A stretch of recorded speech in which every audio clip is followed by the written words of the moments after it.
Welcome to Rangari sir academy. आज के इस लेक्चर में life process living organism part 1 SSC Maharashtra board science part 2 से बिलोंग करने वाला आज का लेक्चर नंबर 2 है। इसके पहले लेक्चर नंबर 1 इस चैप्टर में अपन डिस्कस किए थे। इस चैप्टर का इंट्रोडक्शन आज के लेक्चर के मुताबिक टेक्स्ट बुक पेज नंबर 13 और 14 में दिया गया कंटेंट आज के लेक्चर में बहुत ही आसान तरीके से बच्चों अपन डिस्कस करने वाले। तो जो 13 और 14 में जो कंटेंट है वो है basically respiration in living organism. तो आज के लेक्चर के मुताबिक रेस्पिरेशन इन लिविंग ऑर्गेनिज्म के बारे में अपन डिस्कस करने वाले हैं। तो जो लिविंग होते हैं ये अल्टीमेटली वेरियस टाइप के होते हैं, the different kind of the living and all the living to perform the respiration.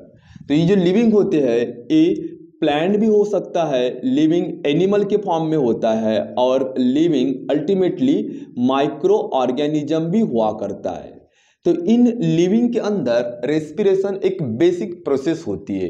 तो रेस्पिरेशन का एक्चुअली मीनिंग होता है exchange of the gases.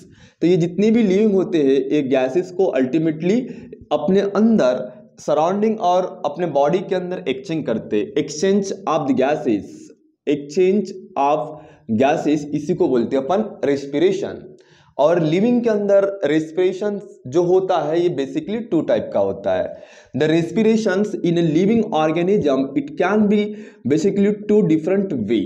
Number first जो टाइप होता है that is body level respiration and second जो respiration का type होता है दैट इज सेलुलर रेस्पिरेशन।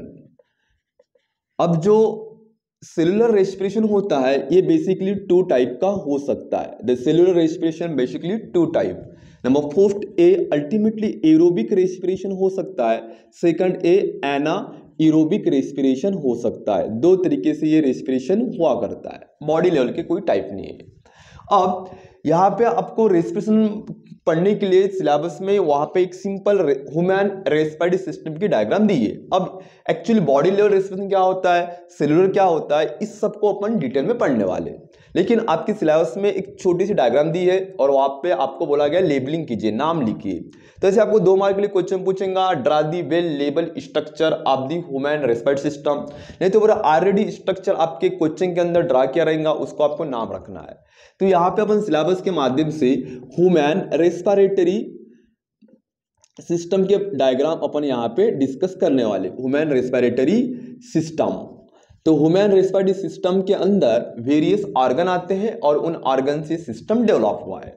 तो how to draw the diagram, बहुत ही सिंपल टेक्निक से मैं आपको एक डायग्राम ड्रा करवा के दे रहा हूँ। देखिए कैसे ड्रा करना पड़ता है। Just like to here that's they are the human being and it contain to the respiratory system.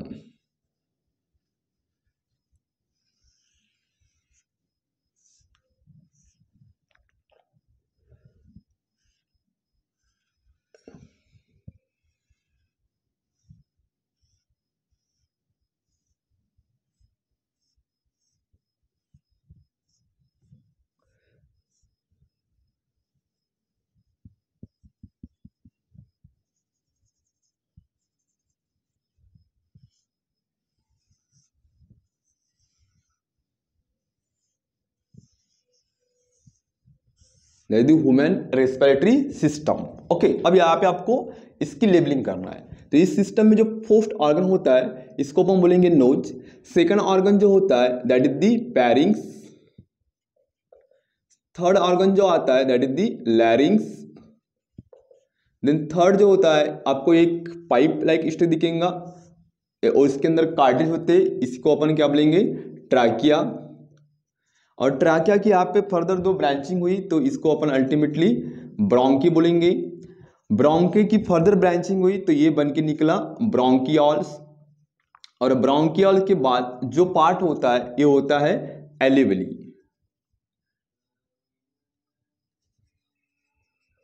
Alveoli और उसके बाद ये जो पार्ट है इसको अपन बोलेंगे लंग्स। और ये जो होता है इसको अपन अल्टीमेटली बोलेंगे diaphragm. And these are the human respiratory system. Human respiratory system. Okay, जैसे कि मान के चलो ये नोज है, यहाँ पे अंदर pharynx larynx then trachea, then bronchi, bronchioles, lungs, alveoli. तो इस रीजन में अपना रेस्पिरेटरी सिस्टम प्रेजेंट है और इस रीजन को अपन अल्टीमेटली थोरेसिस रीजन बोलेंगे। The respiratory system found in a thoracic region of the human body. और इसमें जो ऑर्गन होते हैं वो सिस्टेमेटिक अरेंज होते हैं। इसका जो फर्स्ट ऑर्गन है ये रहेगा अपना, इसका जो फर्स्ट ऑर्गन है ये अल्टीमेटली नोज है। नोज के बाद जो सेकंड ऑर्गन इन्वॉल्व होता है दैट इज दी पैरिंग्स है, ओके। एंड पैरिंग्स के बाद सेकंड ऑर्गन आटो दी पैरिंग्स हुआ करेंगे, थर्ड ऑर्गन लैरिंग्स हुआ करेंगा, फोर्थ ऑर्गन जो होगा दैट इज दी ट्राइकिया हुआ करेंगा। ट्राइकिया के बाद जो आता है ब्रोंकी, और ब्रोंकी के बाद आता है bronchioles, that is the bronchioles. Bronchioles के बाद जो आता है एल्वेली, और एल्वेली के बाद जो होता है एल्वेली के बाद जो होता है लंग्स। अब देखो ये ऑर्गन है, इतने सिस्टमेटिक ऑर्गन आपस में अरेंज हुए हैं तब जाके सिस्टम डेवलप हुआ है। तो नंबर फोर्थ, इस सिस्टम का ह्यूमन बॉडी के अंदर एक्चुअली रोल क्या है? तो ये रोल बेसिकली इस सिस्टम के माध्यम से रेस्पिरेशन प्रोसेस परफॉर्म होती है। तो ह्यूमन बॉडी के अंदर अथवा कोई भी लिविंग के अंदर रेस्पिरेशन बेसिकली टू टाइप का होता है, एक बॉडी लेवल और एक होता है सेलुलर रेस्पिरेशन। तो अभी दोनों को मैं यहाँ पे एक्सप्लेन कर रहा हूँ, ओके। थोड़ा आपको ऑब्जर्व करना पड़ेगा। इसमें होता यूं, फर्स्ट अपन डिस्कस करेंगे बॉडी लेवल रेस्पिरेशन। तो इन्वायरमेंट में ऑक्सीजन अवेलेबल है, इन्वायरमेंट से आपको डायग्राम ड्रा करने बोला तो ऐसे डायग्राम ड्रा करके आपको क्वेश्चन को बाइंड अप करना है। अब देखो इसको थोड़ा अपन आगे बढ़ते हैं कि इसके अंदर बॉडी लेवल रेस्पिरेशन कैसा होता है। अब इन्वायरमेंट में ऑक्सीजन अवेलेबल है और इन्वायरमेंट में ऑक्सीजन फ्रॉम प्लांट से आता है। अब इन्वायरमेंट का ऑक्सीजन सीधा नोज के थ्रू, सीधा इन्वायरमेंट से ऑक्सीजन नोज में इंटर होगा। नोज के बाद वो oxygen पैरिंग्स, larynx, trachea, bronchi, bronchioles और कुल मिला के एल्वेली तक आ जाएगा। यानी अल्टीमेटली लंग्स के अंदर ऑक्सीजन इन हो चुका है, नोट टू दी लंग्स, यानी इन्वायरमेंट से ऑक्सीजन नोज तक आ चुका है, सॉरी इन्वायरमेंट से ऑक्सीजन नोज और नोज से ऑक्सीजन लंग्स तक आ चुका है। और इसी लंग्स के अंदर एक गैस होती है कार्बन डाइऑक्साइड, यहाँ पे आपको कार्बन डाइऑक्साइड गैस दिखेंगी। तो कहीं ना कहीं ये पाथवे है, इस पाथवे के मुताबिक ऑक्सीजन इन्वायरमेंट से लंग्स तक आ रहा है और इसी लंग्स में CO2 होता है। तो ये रिवर्स पाथवे के मुताबिक लंग्स से CO2 इन्वायरमेंट में जा रहा है, ओके। तो यहाँ पे इन्वायरमेंट से O2 लंग्स में आना, लंग्स का अंदर का CO2 इन्वायरमेंट में जाना, गैस एक्सचेंज हो रही है। इसी टाइप की प्रोसेस को बोलेंगे अपन रेस्पिरेशन, है ना। ऑक्सीजन आना और CO2 जाना, that is the gas exchange हो रही है जब पार्ट ऑफ द रेस्पिरेशन। लेकिन ये किस लेवल पे हो रहा है? तो एक्चुअली ये पूरा बॉडी का पार्ट है और बॉडी, और ये रहा अपना इन्वायरमेंट सराउंडिंग। यहाँ से O2 आ रहा है तो CO2 जा रहा है। तो कुल मिला के सराउंडिंग और बॉडी, इन दोनों के बीच में ऑक्सीजन और कार्बन डाइऑक्साइड गैस अगर एक्सचेंज होती है तो इसको बोलेंगे अपन बॉडी लेवल रेस्पिरेशन। तो आपको पूछेगा कि what do mean by body level respiration, तो इसकी एकदम सिंपल डेफिनेशन होती है, body level respiration means that the respiration taking place at a surrounding and body. और अपन ये बोलेंगे, आपकी जो बुक में लिखा गया है, the exchange of the gases, exchange of gases, exchange of gases. अब गैसेस में क्या होता है? Exchange of the gases, oxygen O2 and carbon dioxide CO2 between surrounding, surrounding का मीनिंग होता है environment, between surrounding and body, such respiration is not the body level respiration. ठीक है, इन्वायरमेंट से O2 लंग्स तक आना, लंग्स का अंदर का CO2 इन्वायरमेंट जाना, ऐसे इन ह्यूमन बीइंग इस प्रकार के रेस्पिरेशन को बोलेंगे अपन बॉडी लेवल रेस्पिरेशन। और अगर मैं ह्यूमन बीइंग के अलावा जनरल बात अगर कर रहा हूं, जैसे कि कोई भी प्लांट, कोई भी माइक्रोब्स, तो यहाँ पे एक वर्ड लगाएंगे अपन, exchange of the gases carbon dioxide and oxygen between surrounding and body is known to the body level respiration, तो यहाँ पे मैंने पर्टिकुलर लंग्स का इस्तेमाल नहीं किया, लेकिन इसको एक टर्म को समझाने के लिए अपन ह्यूमन बॉडी का यूज किए तो यहाँ पे लंग्स उल्लेख करना पड़ेगा, क्योंकि प्लांट के अंदर लंग्स नहीं होता। ये जनरल डेफिनेशन है, हर किसी लिविंग के अंदर बॉडी लेवल रेस्पिरेशन कैसा होता है यहाँ पे मेंशन किया गया। Body level respiration mean that exchange the gases surrounding and body, such type of the respiration is not the body level respiration. लेकिन अपन अगर ह्यूमन बीइंग की बात करते, यहाँ पे बॉडी में O2 आ रहा है तो कहीं ना कहीं इसका यूज है। कभी भी ह्यूमन बीइंग कोई भी चीज अननेसेसरी नहीं लेता है। जैसा हम फूड इसलिए लेते हैं कि फूड से एनर्जी मिलती है, वाटर इसलिए ड्रिंक करते हैं क्योंकि वाटर से हमारे बॉडी में बॉडी का टेम्परेचर, होमोस्टैटिस प्लस यूरिन का फॉर्मेशन होता है। उसके बाद हम ऑक्सीजन इसलिए ले रहे हैं कि उसको भी बॉडी को नीड है, क्योंकि हमारे बॉडी में टोटल कुल मिला के 11 बॉडी के डिफरेंट सिस्टम होते हैं और हर किसी सिस्टम सेल से बना हुआ है और सेल को सर्वाइव करना है, लाइव करना है तो उसको ऑक्सीजन सप्लाई होना बहुत जरूरी है। तो ऑक्सीजन हम क्यों लेते हैं रेस्पिरेशन के माध्यम से, क्योंकि हमारे बॉडी में हर किसी सिस्टम को सर्वाइव करने के लिए एनर्जी चाहिए और वो एनर्जी तभी मिलेंगी जब फूड का मेटाबॉलिज्म होगा, और फूड को मेटाबॉलिज्म करने के लिए ऑक्सीजन सबसे बड़ा इंपॉर्टेंट रोल प्ले करता है, इसलिए अपन ऑक्सीजन यूज करते हैं। तो ऑक्सीजन बॉडी में इंटर होने के लिए हमारे पास रेस्पिरेटरी सिस्टम होता है। अब रेस्पिरेटरी सिस्टम के माध्यम से ऑक्सीजन हमारे लंग्स तक आ चुका है। अब ये लंग्स में ऑक्सीजन आ चुका है तो एक्चुअली हमारी बॉडी में ये ऑक्सीजन अब कहाँ पे जाने वाला है और उसका कैसा यूज होने वाला है वो अपन आगे वाया सेलुलर रेस्पिरेशन के माध्यम से पढ़ने वाले। सेकंड मुद्दे की बात इसमें ये होती है, मेरे माइंड में बहुत सारे क्वेश्चन आ रहे हैं कि यहाँ पे लंग्स में CO2 है करके अपने इन्वायरमेंट में बाहर रिलीज कर रहे हैं। आप इमेजिंग कीजिए बच्चों, जब भी हमारे बॉडी में कोई भी चीज फॉर्म होती है और बॉडी की कोई काम की नहीं होती तो उसको अपन बॉडी में एक्सक्रीट विसर्जन कर देते हैं यानी बाहर छोड़ देते हैं। तो कुल मिला के CO2 हमारे बॉडी में कंटिन्यूसली बन रहा है और बॉडी को वो CO2 कोई काम का नहीं है, ठीक है, यूजलेस है और डेंजर में नहीं है, नॉन टॉक्सिक करके उसको अपन CO2 बाहर छोड़ देते हैं। तो हमारे बॉडी में CO2 कहाँ पे बनता है और लंग्स में CO2 कैसे आता है, ये सब चीजें अपन सेलुलर रेस्पिरेशन के माध्यम से पढ़ेंगे। अभी जो मैंने आपको बताया ये बॉडी लेवल रेस्पिरेशन था, अभी अपन आगे जो टॉपिक डिस्कस करेंगे cellular respiration. Force to take your screenshot. Okay,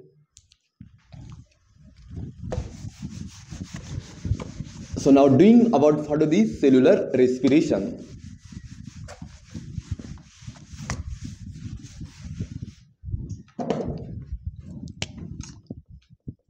बहुत ही मजेदार और फेमस टॉपिक है, इतना खतरनाक टॉपिक है, पूरा ही बोल्ड है, सेलुलर रेस्पिरेशन। और सेलुलर रेस्पिरेशन जो लिविंग के अंदर होता है ये बेसिकली 2 टाइप का होता है। Number first aerobic respiration, second होता है एनाबोरिक। अब देखो इसका मीनिंग क्या होता है आपको बताता हूं मैं। Just like to the cellular respiration आपको मैं जनरल फॉर्म में पढ़ा रहा हूं। Just like to here that, अगर अपन ह्यूमन बीइंग लेते, they are the human being here that's okay.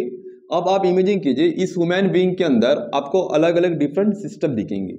Okay, number first nose, pharynx, larynx, trachea, bronchi, alveoli, lungs, ये हो गया अपना एक प्रकार का रेस्पिरेटरी सिस्टम।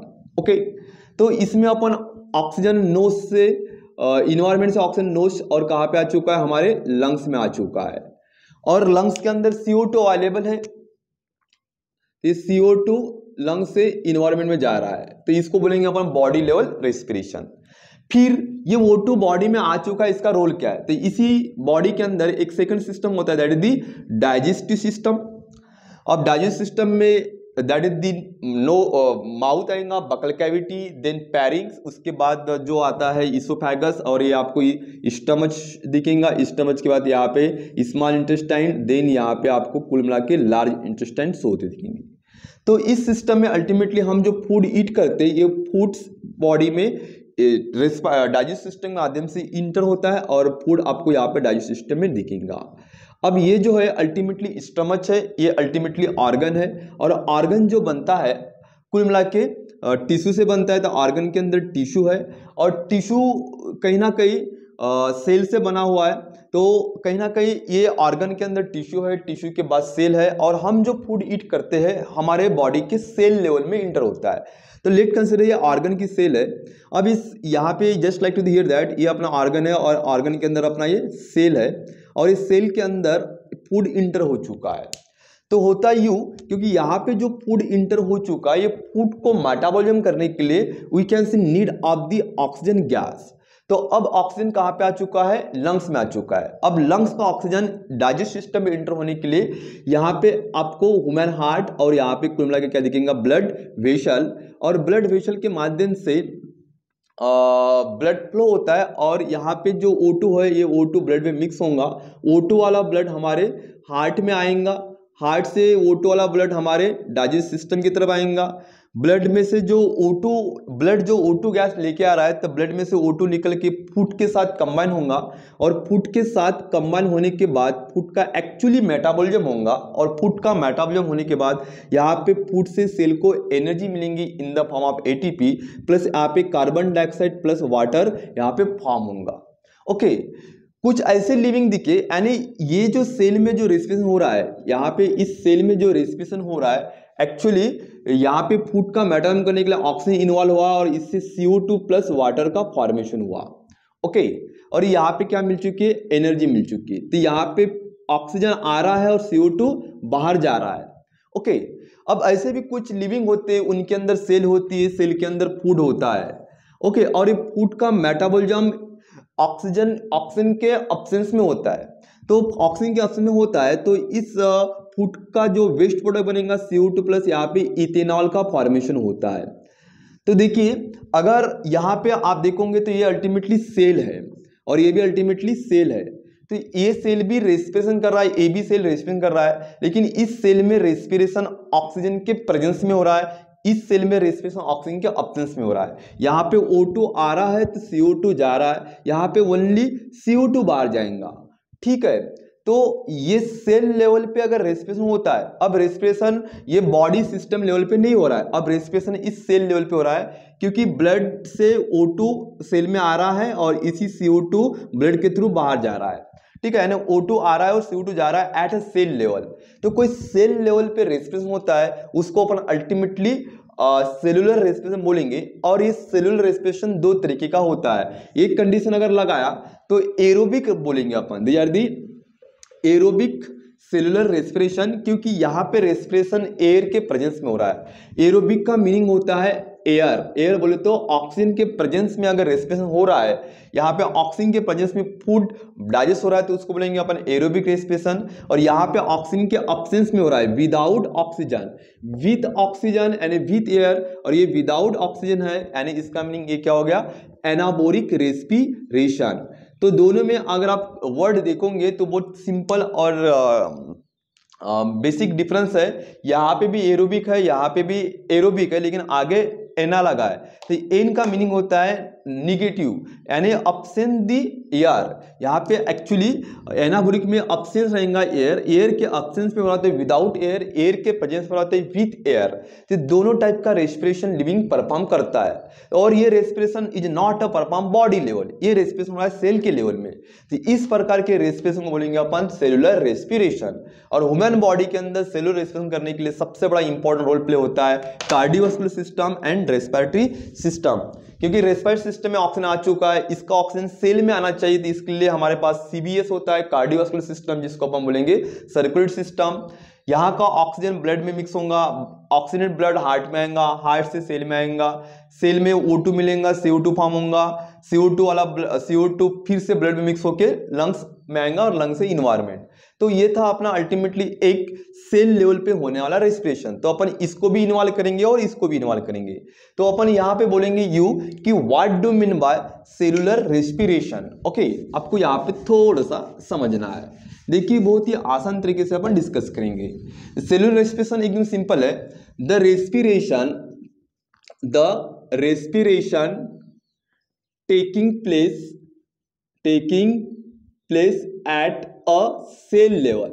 अगर कोई रेस्पिरेशन सेल के लेवल पे हो रहा है तो उसको अपन सेलुलर रेस्पिरेशन बोलेंगे। The respiration taking place at a cell level. यहाँ पे ऑक्सीजन इन्वॉल्व हो रहा है, ओके, यहाँ पे ऑक्सीजन इन्वॉल्व नहीं हो रहा है।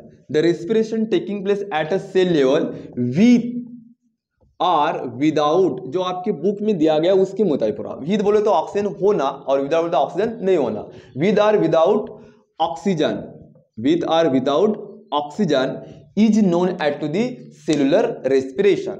अगर ऑक्सीजन इन्वॉल्व हुआ तो ये सेलुलर रेस्पिरेशन का नंबर 4th टाइप बन के आएगा, that is the aerobic respiration, और ऑक्सीजन अगर इन्वॉल्व नहीं हुआ तो उसको अपन बोलेंगे that is the anaerobic respiration, anaerobic respiration. तो सेलुलर रेस्पिरेशन कुल मिला के 2 टाइप का होता है, नंबर पोस्ट एरोबिक रेस्पिरेशन और एनाबोरिक रेस्पिरेशन। तो आज के इस लेक्चर में अपन कुल मिला के एरोबिक सेलुलर रेस्पिरेशन के बारे में पूरा डिटेल में पढ़ने वाले। थर्ड लेक्चर में अपन एनाबोरिक रेस्पिरेशन के बारे में डिस्कस करेंगे। तो एरोबिक रेस्पिरेशन में क्या होता है, फूड के साथ ऑक्सीजन कंबाइन होता है, उसके बाद फूड का मेटाबॉलिज्म होकर फूड से सेल को एनर्जी मिलेंगी in the form of the ATP, और यहाँ पे जो वेस्ट बनेगा कार्बन डाइऑक्साइड प्लस वाटर बनेगा। इस प्रकार का रेस्पिरेशन हुआ, इसको बोलेंगे अपन एरोबिक रेस्पिरेशन। और एनाबोरिक का मीनिंग क्या होता है, फूड के साथ विदाउट ऑक्सीजन फूड अगर अपने आप मेटाबॉलिज्म हो रहा है जिससे कार्बन डाइऑक्साइड प्लस इथेनॉल अगर फॉर्म हो रहा है तो इसको अपन बोलेंगे एनाबोरिक रेस्पिरेशन। तो what do mean by aerobic respiration and what do mean by anaerobic respiration, तो अब इसकी क्या बनेंगे सिंपल डेफिनेशन।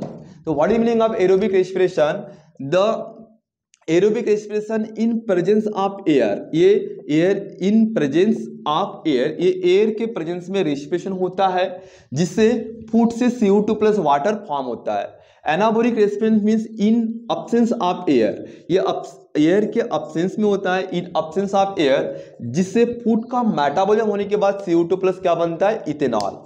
तो सिंपल अपन बोलेंगे aerobic respiration is a type of cellular respiration in which the respiration taking place with presence of air.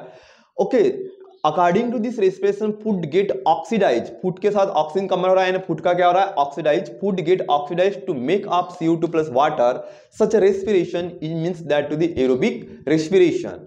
अब anaerobic क्या होता है, anaerobic respiration is a type of cellular respiration, according to this respiration food get metabolize and to make up the CO2 without oxygen, do not to involve the oxygen, such a respiration is not the anabolic respiration। तो आज के इस lecture में अपन पूरा full concept according to text book page number 13 और 14 के मुताबिक अपन एरोबिक रेस्पिरेशन के बारे में डिस्कस करने वाले हैं। ओके, तो post to take your screenshot. Okay, so now doing about what the aerobic respiration, aerobic respiration. तो ये जो एरोबिक रेस्पिरेशंस अपन जो पढ़ रहे हैं at a cellular level respiration में बहुत ही सिंपल और आसान कंसेप्ट है। तो एरोबिक रेस्पिरेशन होता यूं, आप इमेजिन कीजिए, बहुत ही सिंपल कंसेप्ट है। यहाँ पे जो आपकी सिलेबस में जो दिया गया है, लेट कंसिडर, ओके, तो ये जो होता है ये अल्टीमेटली ह्यूमन बीइंग है। तो ह्यूमन बीइंग क्या करता है, फूड को ईट करता है। अब ये रहा अपना डाइजेस्ट सिस्टम। अब डाइजेस्ट सिस्टम में आपको फूड जो ईट करते हैं तो फूड अल्टीमेटली आता है हमारे स्टमच में। अब स्टमच अल्टीमेटली हमारे बॉडी का क्या है, ऑर्गन है। अब ये ऑर्गन के अंदर सेल होती है। अब ये जो सेल है, ये सेल को मैं इधर व्यू किया, they are the cell. Okay, अब यहाँ पे हमने जो फूड ईट किए, तो ये फूड जो है, ये फूड है, लेट कंसिडर ये फूड है जो मैं यहाँ पे दिखा रहा हूँ। ये फूड यहाँ पे सेल में आ चुका है। ओके, अब सेल का खुद का एक स्ट्रक्चर होता है। सेल के सेंटर में न्यूक्लियस होता है, आउटर में मेम्ब्रेन और बीच में होता है साइटोप्लाज्म। तो सेल अब ऑर्गन में फूड अब ऑर्गन में आ चुका है, स्टमच से फूड अब इंटर होगा हमारे बॉडी के सेल में। तो ये सेल में अब फूड इंटर हो चुका है।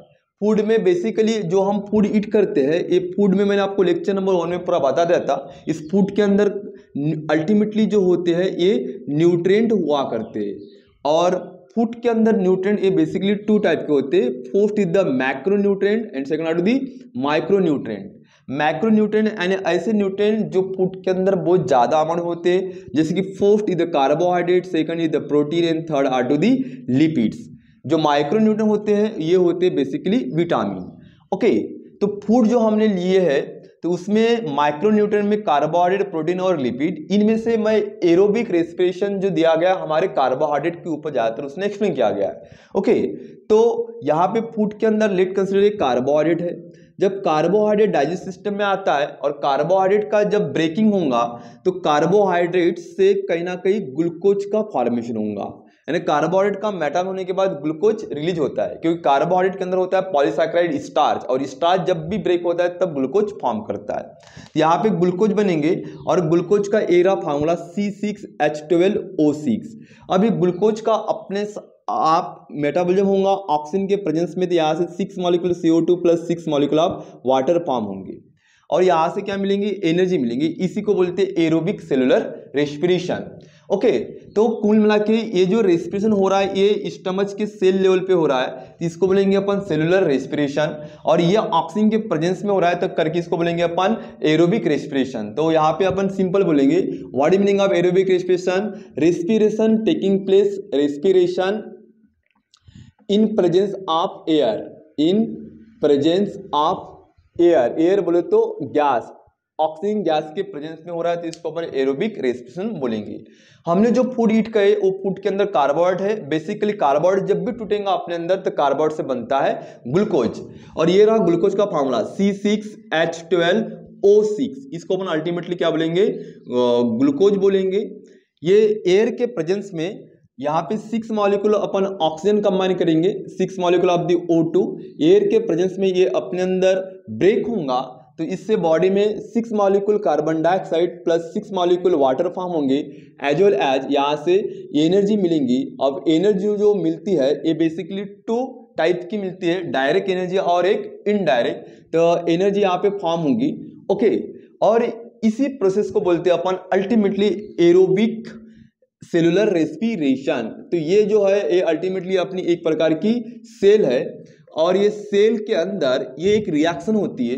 ये रिएक्शन में एक्चुअली हो क्या रहा है, इस रिएक्शन में फूड का कहीं ना कहीं ऑक्सीडाइज हो रहा है, यानी फूड के साथ ऑक्सीजन कंबाइन हो रहा है और फूड का एक्चुअली मेटाबॉलिज्म हो रहा है, लेकिन ये एट अ सेल लेवल पे हो रहा है। इसी को बोलेंगे अपन एरोबिक सेलुलर रेस्पिरेशन। ये एक्चुअली सिंगल स्टेप रिएक्शन है। आपको यहाँ पे सिंगल स्टेप रिएक्शन दिख रही है एरोबिक सेलुलर रेस्पिरेशन, लेकिन एक्चुअली ये बेसिकली 3 स्टेप में परफॉर्म होती है। ओके, तो आपको ये 3 स्टेप में कैसी परफॉर्म होती है वो सब चीजें अपन अभी ये डिस्कस करने वाले। तो एरोबिक रेस्पिरेशन का इक्वेशन अगर पूछा तो ये रहेगा, कभी कभी 1 मार्क के लिए पूछेगा what do mean by aerobic respiration, तो आपको बहुत सिंपल तरीके लिखना है, aerobic respiration is respiration in presence of the oxygen, like to equation glucose combine with the oxygen making up CO2 plus water. ये इक्वेशन जाना आपको पूरे में से पूरे मार्क मिल जाएंगे। अब ये जो सिंगल स्टेप रिएक्शन है ये इसी को हम बोलेंगे एरोबिक रेस्पिरेशन, लेकिन ये अपने अंदर बेसिकली 3 डिफरेंट स्टेप में होती है। उनमें से जो फर्स्ट स्टेप होती है, स्टेप 1 जो होंगी यहाँ पे, इस स्टेप 1 को अपन बोलेंगे that is the glycolysis. First step में होता है ग्लाइकोलाइसिस। ओके, सेकंड स्टेप होंगी क्रेब्स साइकिल और थर्ड स्टेप होंगी इलेक्ट्रॉन ट्रांसपोर्ट चेन। तो अकॉर्डिंग टू दिस प्रोसेस इसमें होता ही ये जो ग्लूकोज जो है दैट इज दी, ये जो ग्लूकोज है इसको अपन क्या बोलेंगे C6H12O6, इसको अपन अल्टीमेटली ग्लूकोज बोलेंगे। अब ये ग्लूकोज का कहीं ना कहीं अपने अंदर ब्रेकिंग होगा और इससे CH3 C double bond O COO ये फर्स्ट मॉलिक्यूल हो गया, then CH3 C double bond O COO second molecule, इसको अपन अल्टीमेटली पायरुवेट भी बोलेंगे, नहीं तो फिर इसको पायरुविक एसिड भी बोला जाता है। तो ऐसे आपको 2 पायरुविक एसिड फॉर्म देखेंगे, that is the pyruvic acid, A भी है और ये भी क्या है पायरुविक एसिड है।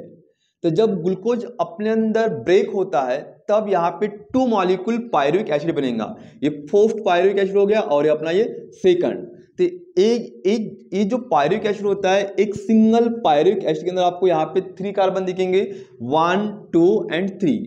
यहाँ पे भी आपको कार्बन 1 कार्बन 2 एंड कार्बन 3। यहाँ पे भी एक सिंगल पायरुविक एसिड के अंदर 3 कार्बन दिखेंगे, 1 2 एंड 3। तो ये भी 3 कार्बन का मॉलिक्यूल है। अब ग्लूकोज रहा 6 कार्बन मॉलिक्यूल, जब अपने अंदर ब्रेक हुआ तो 3 कार्बन के 2 मॉलिक्यूल फॉर्म हुए। तो जब भी मॉलिक्यूल कोई ब्रेक होता है तब इसको अपन बोलेंगे लाइसिस। एक्चुअली लाइसिस का मीनिंग होता है ब्रेक, जब मॉलिक्यूल ब्रेक होता है तो उसको अपन बोलेंगे लाइसिस। लेकिन यहाँ पे ब्रेक कौन हो रहा है, ग्लूकोज हो रहा है, तो ग्लूकोज ब्रेक हो रहा है करके इसको अपन बोलेंगे अपन ग्लाइकोलाइसिस। जब ग्लूकोज ब्रेक होता है तब क्या बनता है, 2 मॉलिक्यूल ऑफ पायरुविक एसिड बनता है, एज वेल एज इस ग्लूकोज से आपको कुछ एनर्जी फॉर्म देंगे। यहाँ पे 2 मॉलिक्यूल ATP के बनते हैं, प्लस 2 मॉलिक्यूल यहाँ पे 2 मॉलिक्यूल NaDH2 के बनते हैं, एज वेल एज 2 मॉलिक्यूल यहाँ पे वाटर फॉर्म होता है। ओके, इस तरीके से रिएक्शन होती है। ये रही अपनी फर्स्ट स्टेप। ये जो होती है अल्टीमेटली सेल के होती है साइटोप्लाज्म में। तो ये रहा अपना न्यूक्लियस, ये रहा अपना सेल का पूरा स्ट्रक्चर, ये हो गया अपनी सेल मेम्ब्रेन, ये हो गया अपना न्यूक्लियस और ये हो गया अपना साइटोप्लाज्म। तो ये जो रिएक्शन होती है ग्लाइकोलाइसिस, ये सेल के साइटोप्लाज्म में हो चुकी है। तो ये अपना साइटोप्लाज्म है। इस साइटोप्लाज्म में कहीं ना कहीं ग्लूकोज का कन्वर्सन पायरुविक एसिड में हुआ है। ओके, तो ग्लाइकोलाइसिस पाथवे, ये ग्लाइकोलाइसिस इज अ पाथवे, अपन इसको अल्टीमेटली पाथवे के नाम से भी बोलते हैं। और ये अल्टीमेटली आपको पूरा डिटेल 11 क्लास में दिया गया है। ये जो सिंगल स्टेप रिएक्शन में यहाँ पे दिखाया, इसके 3 फेज और 10 स्टेप होती है जो आपको 11वीं क्लास में पढ़ना है। ओके, तो ये पाथवे अल्टीमेटली सेल के साइटोप्लाज्म में हुआ करती है। आपको पूछेगा कि ग्लाइकोलाइसिस कहाँ पे होती है, तो ग्लाइकोलाइसिस साइटोप्लाज्म में होती है। और ये पाथवे ने किसने डिस्कवर किया था, यहाँ पे 3 डिफरेंट साइंटिस्ट इन्वॉल्व हुए हैं। उनमें से फर्स्ट साइंटिस्ट था इम्बेडेन, सेकंड साइंटिस्ट था मेयरहोफ एंड थर्ड साइंटिस्ट था प्रेनेस। तो इसको EMP पाथवे के नाम से भी जाना जाता है। ग्लाइकोलाइसिस का दूसरा नाम होता है EMP पाथवे। तो ये अपनी होगी स्टेप 1। फिर आती है स्टेप 2। अब स्टेप 2 को अपन बोलेंगे ultimately Krebs cycle. Step 2 alternate Krebs. अब आपको स्टेप 2 पढ़ाने के पहले ग्लाइकोलाइसिस क्या है आपको पूछेगा तो बताना चाहिए। अब ग्लाइकोलाइसिस क्या है, is a pathway. According to this process the single glucose molecule get convert into 2 molecule of pyruvic acid and 2 molecule of ATP, 2 molecule of NH2 and 2 molecule of water produce such known as to the glycolysis pathway। तो आपको अगर 1 mark के लिए पूछा what is the glycolysis, they will do answer from the question. Okay, क्या लिखोगे आप, simple, ये आप इक्वेशन में लिख सकते हो, नहीं तो इसको मैं और करके आपको लिखवा के देता हूं। ग्लूकोज का कन्वर्सन यदि अगर 2 मॉलिक्यूल पायरुविक एसिड बना रहा है प्लस 2 मॉलिक्यूल यहाँ पे NaDH2 बना रहा है प्लस 2 मॉलिक्यूल यहाँ पे ATP फॉर्म हो रहा है और 2 मॉलिक्यूल आप वाटर दिखा रहे हो, तो इस ऐसा आप लिख सकते हो। आपके बुक में नहीं, लेकिन आप इसको रिएक्शन के फॉर्म में लिख सकते हो। ये स्ट्रक्चर में हो गया, ये रिएक्शन में हो गया। ओके, तो यहाँ पे ध्यान दीजिए आप, और करके आप इसको राइट कीजिए अथवा उसको राइट कीजिए, दोनों का मीनिंग एक ही होता है। तो इसी को हम बोलेंगे ग्लाइकोलाइसिस। तो ग्लाइकोलाइसिस का मीनिंग क्या होता है, glycolysis is a pathway in which glucose break to form of 2 molecule of pyruvic acid, 2 molecule of NaDH2, 2 molecule of ATP and 2 molecule of water such known as the glycolysis. ये step जब 1 complete होती है तब आती है step 2, और step 2 को अपन अल्टीमेटली क्रेब्स साइकिल बोलेंगे। दैट द क्रेब्स साइकिल बोलेंगे अपन, और क्रेब्स साइकिल को अल्टीमेटली TCA साइकिल के नाम से भी जाना जाता है। जैसा ग्लाइकोलाइसिस का दूसरा नाम होता है EMP पाथवे, उसी तरीके से क्रेब्स साइकिल का सेकंड नाम होता है TCA साइकिल। ओके, ये पाथवे है तो ये साइकिल है, ये कंटिन्यू साइक्लिक प्रोसेस होती रहती है। TCA का मीनिंग होता है that is try carboxylic cycle. तो इसमें होता यूं कि ये साइकिल अब कहाँ पे होती है, अब ये जो ग्लाइकोलाइसिस हुआ ये साइटोप्लाज्म में हुआ। अब ग्लाइकोलाइसिस का जो इंडिंग प्रोडक्ट बना ये बना अपने पायरुविक एसिड।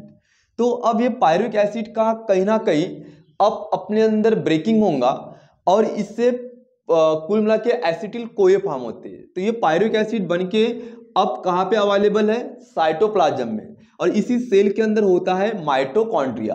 तो ये माइटोकॉन्ड्रिया का बहुत सिंपल स्ट्रक्चर, तो ये माइटोकॉन्ड्रिया की ये आउटर मेम्ब्रेन होगी, उसके अंदर आपको ये इनर मेम्ब्रेन दिखेंगी, just like to the here that's. Okay, तो ये पायरुविक एसिड अब माइटोकॉन्ड्रिया में इंटर होगा, और माइटोकॉन्ड्रिया में इंटर होने के बाद इस पायरुविक एसिड का एक सिंपल रिएक्शन होती है जिसको बोलते हैं अपन लिंक रिएक्शन। अब देखो मैं इसको यहाँ पे थोड़ा सा व्यू कर रहा हूं।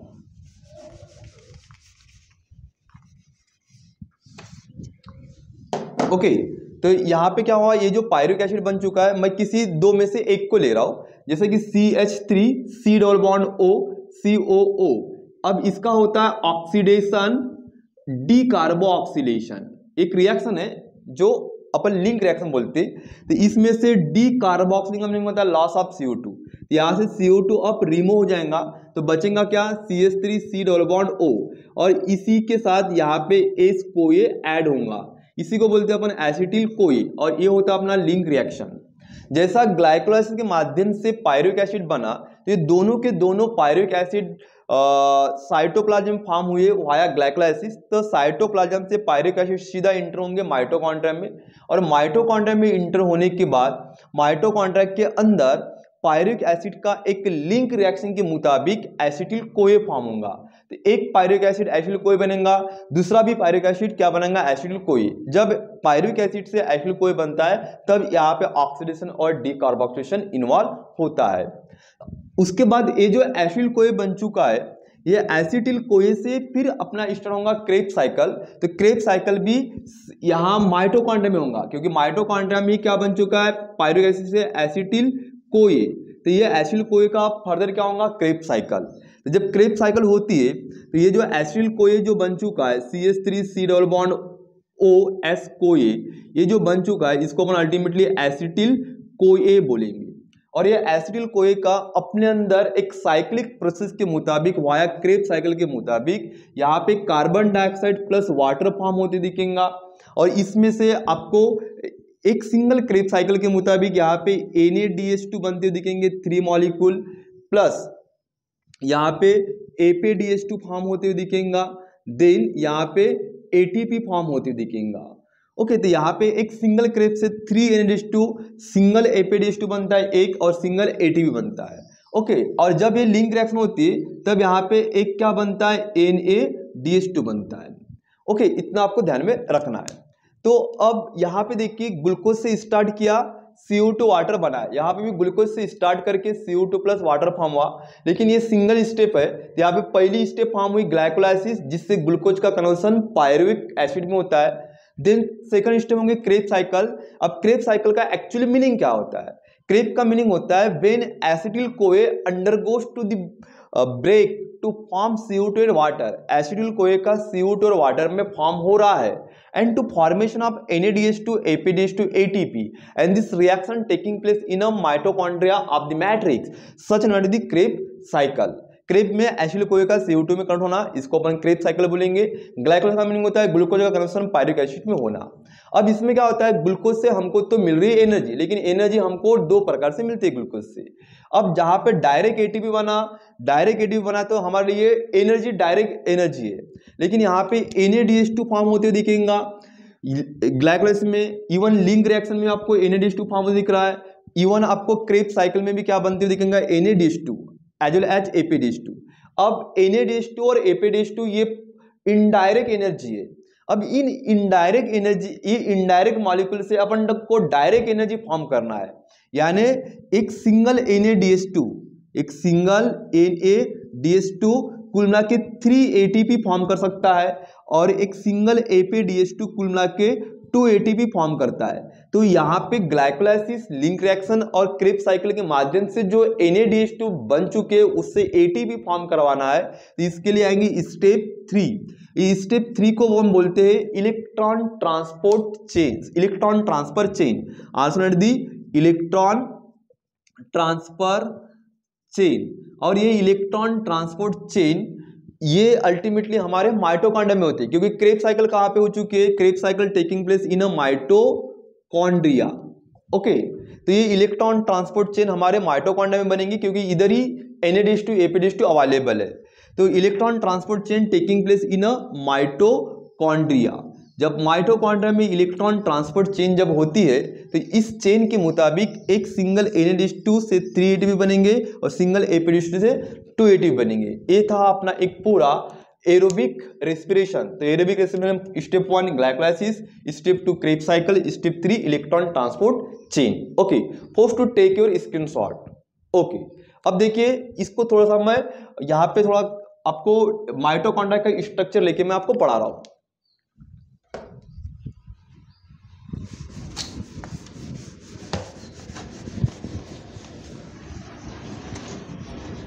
अब सबसे आपके बुक में जो पेज नंबर 14 में कुछ टॉपिक जो बताया गया है वो अपन यहाँ पे डिस्कस करेंगे।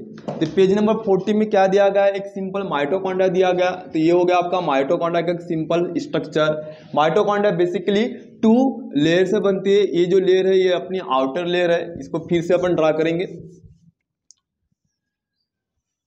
ये हो गया अपने एक आउटर लेयर। ओके, इसके अंदर आपको एक इनर लेयर दिखेंगे just like to the here that's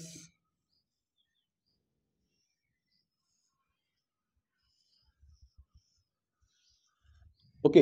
ये बना माइटोकॉन्ड्रिया, इसको बोलेंगे अपन आउटर मेम्ब्रेन। देन इसको अपन बोलेंगे that is the inner membrane. उसके बाद ये जो होंगी इसको अपन स्पेस बोलेंगे, इनर मेम्ब्रेन और आउटर मेम्ब्रेन के बीच में ये जो पार्ट है इसको अल्टीमेटली क्रिस्टी बोला गया है, और ये अंदर का जो पार्ट है इस पार्ट को अपन अल्टीमेटली मैट्रिक्स इंडिकेट करेंगे। तो ये अल्टीमेटली सेल के अंदर होता है। तो इसमें क्या होता है, जो क्रेब्स साइकिल जो होती है according to the Krebs cycle, तो क्रेब्स साइकिल माइटोकॉन्ड्रिया के मैट्रिक्स में होता है। यहाँ पे एसिटिल कोए का कन्वर्सन CO2 प्लस वाटर में होता है। सेम सेकंड स्टेप और थर्ड स्टेप जो होती है एरोबिक में इलेक्ट्रॉन ट्रांसपोर्ट चेन, तो ये जो होती है अल्टीमेटली माइटोकॉन्ड्रिया के अंदर ही होता है। तो यहाँ पे NADH2 एंड APDH2 का एक्चुअली इलेक्ट्रॉन ट्रांसपोर्ट चेन के मुताबिक एक सिंपल कॉमन ऑक्सीडेशन रिएक्शन होती है, और ऑक्सीडेशन रिएक्शन के माध्यम से एक सिंगल NADH2 3 ATP बनाएगा और सिंगल APDH2 2 ATP बनाएगा। अब एक्चुअली NADH2 का मीनिंग होता क्या है, इनका मीनिंग होता है निकोटीन अमाइड। निकोटीन अमाइड एक इनका मीनिंग होगा, ए का मीनिंग होता है निकोटीन अमाइड एडेनिन्स, और डी का मीनिंग होता है डाइन्यूक्लियोटाइड्स। डाइन्यूक्लियोटाइड्स कभी कभी आपको इसका फुल फॉर्म लिखने के बोलेंगे।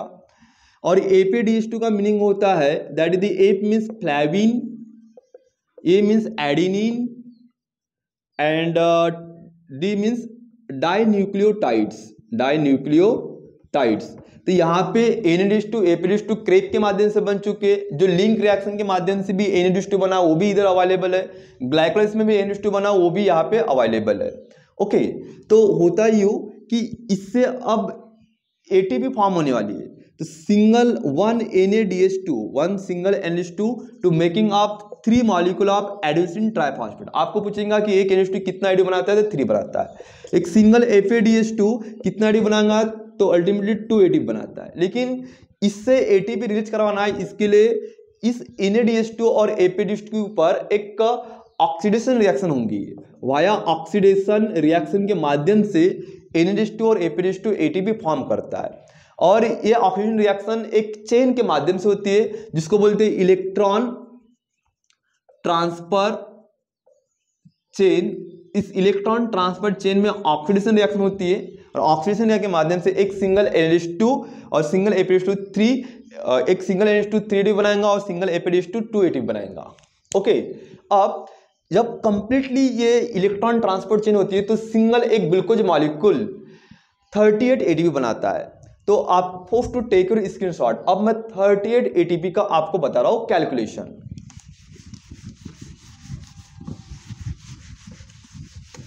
अब देखिए यहां पे आपको अभी जो मैंने बताया कि C6H12O6 ऑक्सीजन के प्रेजेंस में यदि अगर रेस्पिन हो रहा है तो 6 मॉलिक्यूल CO2 प्लस 6 मॉलिक्यूल यहाँ पे वाटर फॉर्म होते हुए दिखेगा, प्लस यहाँ पे एनर्जी 38 ATP बनती है। आपको बोलेगा कि जब ग्लूकोज का कंप्लीट एरोबिक रेस्पिन होता है तब कितने एक ग्लूकोज से ATP बनते, तब बनते 38। अब ये जो होता है ये बेसिकली 3 स्टेप में बांटा गया। तो ग्लाइकोलाइसिस में कितने ATP बनते हैं, ग्लाइकोलाइसिस की अगर बात करते हैं तो ग्लाइकोलाइसिस में 2 ATP डायरेक्ट बनते हैं, और यहाँ पे 2 NADH2 बनता है। ओके, इतना आपको ध्यान में रखना है, 2 ATP एंड 2 NH2। अगर अपन लिंक रिएक्शन की बात करते हैं तो लिंक रिएक्शन के माध्यम से कुल मिला के 2 NADH2 फॉर्म होते दिखेगा। और थर्ड होती है क्रेब साइकिल। तो क्रेब साइकिल के माध्यम से एक क्रेब में कुल मिला के एक क्रेब साइकिल जब होती है तब 3 NADH2 बनते हुए दिखेंगे, प्लस 1 FADH2 बनते हुए दिखेगा, प्लस 1 ATP बनते हुए दिखेगा। लेकिन क्रेब होती है 2 टाइम, क्योंकि एक एसिड कोए से एक क्रेब। तो यहाँ पे ग्लाइकोलाइसिस से 2 पायरुवेट बनते हैं और 2 पायरुवेट से 2 एसिड कोए बनेंगे। तो एक एसिड कोए के लिए एक क्रेब, तो 2 बने तो इसको अपन 2 बार यूज करेंगे, 2, ये भी 2 टाइम, ये भी 2 टाइम। यहाँ पे कितने बनेंगे, 6 NADH2 फॉर्म होते दिखेगा वाया क्रेब। यहाँ पे कुल मिला के 2 FADH2 फॉर्म होते दिखेंगे और यहाँ पे 2 ATP फॉर्म होते दिखेंगे। ओके, तो देखो यहाँ पे ATP कितने हो गए, 2 हो गए। ओके, 2 ATP, एक NADH2 3 ATP जनरेट करेंगे, तो यहाँ पे ग्लाइकोलाइसिस के माध्यम से 2 NADH2 बन रहे, तो कितने होंगे, मल्टीप्लाई विद 3, तो यहाँ पे आएगा 6 ATP।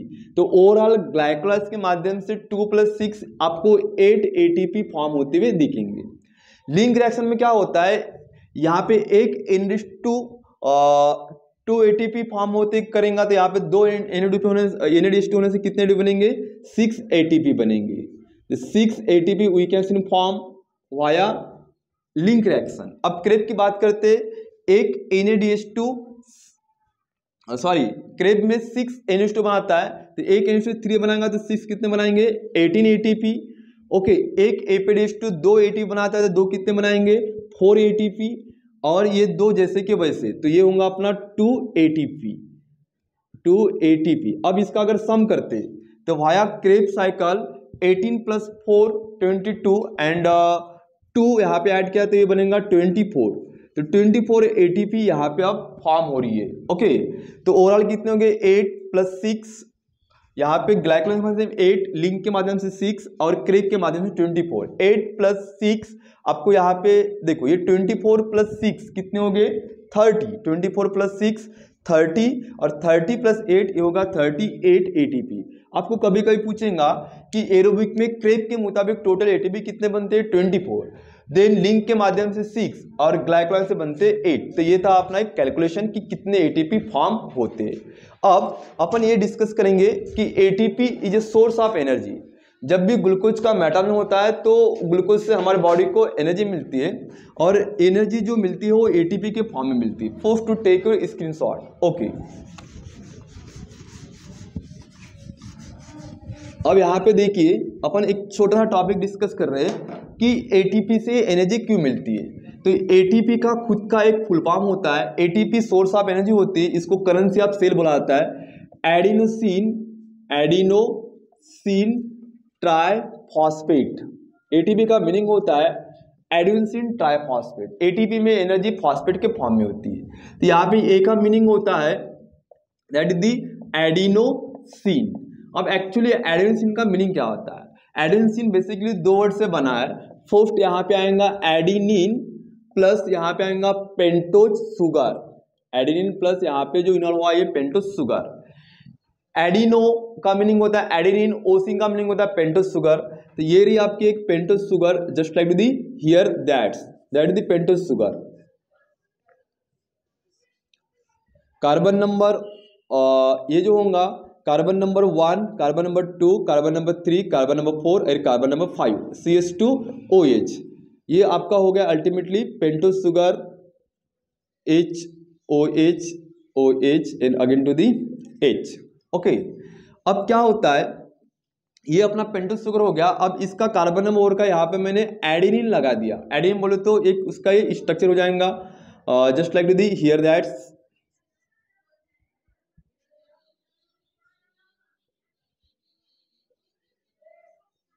अब यहाँ पे एडेनिन बाइंड हुआ है। ओके, इसको अपन एडेनिन बोलेंगे। नाइट्रोजन प्यूरिन बेस हो गया, ये हो गया अपना पेंटोज शुगर। ओके, तो इसी को बोलेंगे अपन एडिनोसिन। अभी carbon 1, carbon 2, carbon 3, carbon 4, carbon 5 का यहाँ पे OH निकाल के यहाँ पे लगा रहा हूं मैं फॉस्फेट PO4, तो ये आपको यहाँ पे फॉस्फेट दिखेगा। ओके, तो ये एक फॉस्फेट हो गया। तो ये एडिनोसिन से एक ही फॉस्फेट जुड़ा हुआ है, तो इसको अपन एडिनोसिन मोनोफॉस्फेट बोलेंगे। फिर से एक फॉस्फेट लगा दिया मैंने, तो ये इस प्रकार से दिखेगा just like the P O and P double bond O and O again to the O। तो ये सेकंड PO4 हो गया, इसको बोलेंगे अपन एडिनोसिन डाइफॉस्फेट। फिर और फॉस्फेट लगा दिया मैंने इसका O निकाल के just like to here that, तो ये बनेगा एडिनोसिन ट्राइफॉस्फेट। तो इसको बोलेंगे अपन ATP।